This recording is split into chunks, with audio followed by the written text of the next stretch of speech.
Okay, अब हम discuss करने जा रहे हैं electrochemical series, very very important topic. Okay,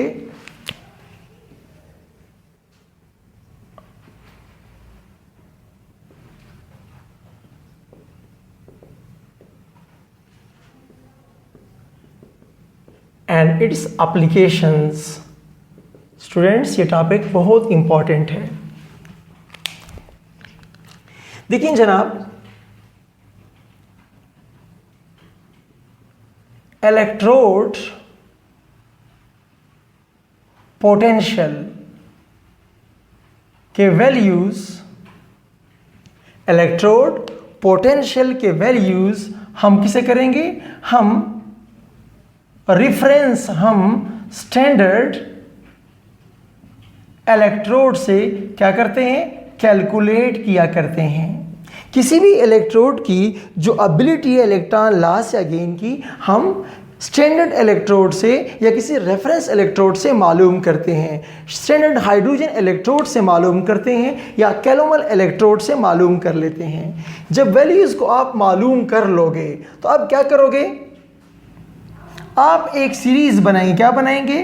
आप एक सीरीज तैयार करेंगे, सीरीज, जिसमें आप उनको तरतीब से लिखेंगे, तरतीब से।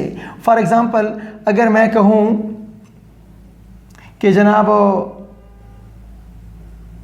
रिडक्शन पोटेंशियल सीरीज, सबसे पहले मैं लिथियम का नाम लिखूंगा, चलते चलते चलते मैं हाइड्रोजन का नाम लिखूंगा, फिर सबसे नीचे मैं गोल्ड के बाद फ्लोरीन का नाम लिख लेता हूं मैं। तो इलेक्ट्रोकेमिकल सीरीज क्या है? ये एक आपके पास सीरीज है, ये आपके पास एक मेरिट लिस्ट है। ओके, ये आपके पास इंडी टेस्ट का रिजल्ट है। इस मेरिट लिस्ट में क्या होता है? इस मेरिट लिस्ट में एलिमेंट्स को या आयंस को हम क्या करते हैं? असेंडिंग और descending order of their electrode potential, उनके इलेक्ट्रोड पोटेंशियल के मुताबिक उनको हम तरतीब से अरेंज करते हैं। इस अरेंजमेंट को बोलते हैं इलेक्ट्रोकेमिकल सीरीज। तो इलेक्ट्रोड पोटेंशियल के लिहाज से मेरे पास सीरीज की दो टाइप्स हो जाती हैं। एक को हम बोलते हैं ऑक्सीडेशन पोटेंशियल सीरीज, एक को हम बोलते हैं रिडक्शन पोटेंशियल सीरीज बोलते हैं। ओके, हम प्रैक्टिस में इसको इस्तेमाल करते हैं क्योंकि दोनों के वैल्यू सेम होते हैं, सिर्फ साइन का फर्क होता है। तो प्रैक्टिस में हम रिडक्शन पोटेंशियल सीरीज को इस्तेमाल करते रहते हैं। ओके, तो इस सीरीज को बोलते हैं रिडक्शन पोटेंशियल सीरीज। अब स्टूडेंट्स, इसको पढ़ने का फायदा क्या है? Applications, it's very very important for you. देखिए प्लीज, जो जो आप नीचे आते जाते हैं, application number 1, down the series reduction potential increases. तो आप क्या कह सकते हैं? इसका मतलब ये हुआ कि strength of oxidising agent is going to increase downward। तो जितना वो नीचे होगा इतना जबरदस्त ऑक्सीडाइजिंग एजेंट होगा। तो students, fluorine is the strongest known oxidising agent in this series and lithium is the weakest oxidising agent. Number 2, जो जो हम बॉटम से टॉप की तरफ जाएंगे, बॉटम से टॉप की तरफ जाएंगे, यानी कि फ्लोरीन से कहां जा रहा हूं? टुवर्ड द लिथियम जा रहा हूं। We can say कि oxidation potential is going to increase. So we can say कि reducing agent की जो strength होती है वो क्या हो रही है?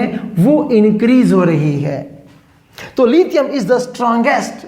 तो lithium क्या है? lithium आपके पास स्ट्रॉन्गेस्ट रेड एजेंट है। ओके, और फ्लोरीन आपके पास सबसे स्ट्रॉन्गेस्ट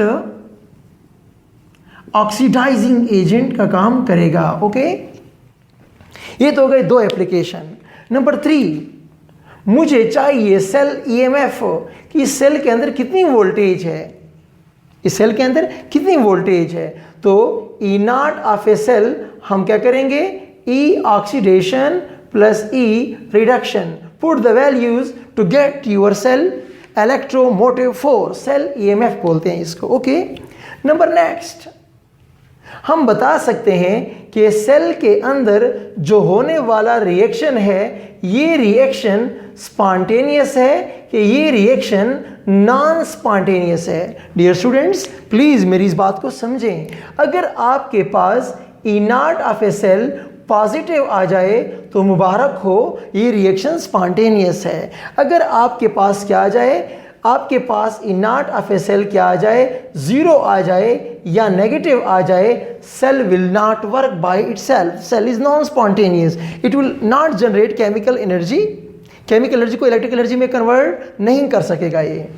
सिमिलरली 5, आप ये भी कह सकते हैं कि कोई डिस्प्लेसमेंट रिएक्शन है, कोई डिस्प्लेसमेंट रिएक्शन है, ये फिजिबल है कि नॉट फिजिबल।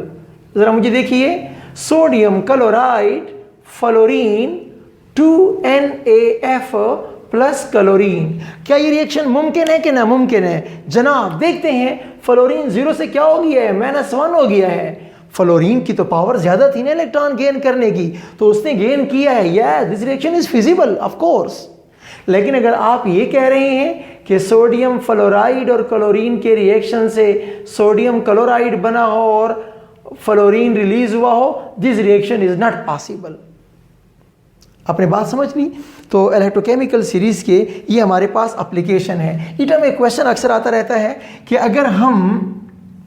अगर हम कॉपर सल्फेट के सॉल्यूशन में जिंक डिप करें तो क्या हो जाएगा? जनाब जिंक जब डिप करोगे तो कॉपर तो +2 है, कॉपर सीरीज में नीचे पड़ा हुआ होता है, जिंक यहां पड़ा हुआ है, कॉपर यहां पड़ा हुआ है, तो कॉपर की पावर गेन करने की ज्यादा है, तो क्या हो जाएगा? Reaction will take place, copper +2 से फौरन कॉपर बन जाएगा। ओके, उसका ब्लू कलर सॉल्यूशन या कलरलेस हो जाएगा या रेड में कन्वर्ट हो जाएगा। ओके, सिमिलरली अक्सर ये भी क्वेश्चन आता रहता है कि अगर मैं आयरन के रॉड को डिप करता हूं, किसको? आयरन के रॉड को डिप करता हूं किस में? कॉपर सल्फेट में, तो जनाब क्या होगा?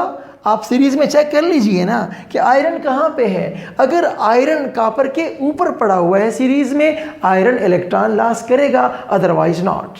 ओके,